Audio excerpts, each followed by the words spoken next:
அனைவரும் ஆனந்தமாய் வாழ்க, அனைத்து காரியங்களிலும் வெற்றி பெற்று வாழ்க. நமது திருக்குறள் செல்வி கலை யாழினி அவர்கள் ரொம்ப அற்புதமாக மாடி படிக்கட்டில் இயற்கை சூழலில் உட்காந்துக்கிட்டு திருமந்திரம் படிச்சுக்கிட்டு இருக்காங்க.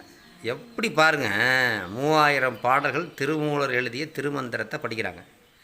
இன்றைக்கி அவங்க நமக்கு ஒரு நல்ல ஒரு செய்தியை சொல்வதாக இருக்கின்றார்கள். எங்க சொல்லுங்கள். பணமும் மனமும் உங்களுக்கு பணியட்டும், நீங்கள் அதற்கு பணியாதீர்கள். இன்னொரு வாட்டி வேகமாக சொல்லுங்கள். பணமும் மனமும் உங்களுக்கு பணியட்டும், நீங்கள் அதற்கு பணியாதீர்கள். இன்னொரு வாட்டி சொல்லுங்கள். பணமும் மனமும் உங்களுக்கு பணியட்டும், நீங்கள் அதற்கு பணியாதீர்கள். சூப்பர் சூப்பர் வசனங்க, அது அருமையான வாசகம்.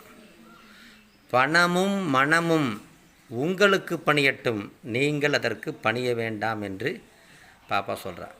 பணம் தாங்க இந்த நாட்டில் நடக்கக்கூடிய எல்லா விதமான துன்பங்களுக்கும் காரணமாக இருப்பது பணம். பணம் இல்லைன்னா எலெக்ஷன் கூட நடத்த முடியாது, பணம் இல்லைன்னா எதுவும் செய்ய முடியாது, பணம் இல்லைன்னா படிக்க முடியாது, பணம் இருந்தால் தான் அறிவு இருக்கிறதா ஒத்துக்கிறான். ஆக இந்த பணத்திற்காக மனிதன் போய் என்ன பண்ணுறான், அடி பண்ணிக்கிறான். அதனால தான் இவ்வளோ விதமான கஷ்டங்கள் துன்பங்கள். ஒரு அறிவாளிக்கு அந்த அறிவுக்கான செயல் கிடைக்காமல் போகிறதுக்கு காரணமாக இருக்கிறது பணம். பணத்துக்காக நாம் எந்த செயலையும் செய்யக்கூடாது, பணத்துக்கு நாம் அடிமையாகக்கூடாது. அதேமாரி மனம் சொல்கிறதெல்லாம் கேட்கக்கூடாது, நாம் சொல்கிறத மனசு கேட்கணும். மனசு சொல்கிறதெல்லாம் நாம் கேட்டோன்னு வச்சிங்களேன், வம்பு வழக்கு சண்டை சச்சரவு வந்துடும். மனம் சொல்கிறதெல்லாம் கேட்க முடியுமா? மனம் காலையில் சொல்லும் வடை பாயசம் கேட்கும், மத்தியானம் வடை கேட்கும், சாங்கி கண்டதெல்லாம் கேட்கும். மனசை நாம் என்ன பண்ணணும், அடக்கி ஆள வேண்டும். இதை தான் அந்த பாப்பா எப்படி சொல்கிறா. எப்படியே சொல்லுங்கள். பணமும் மனமும் உங்களுக்கு பணியட்டும், நீங்கள் அதற்கு பணியாதீர்கள்.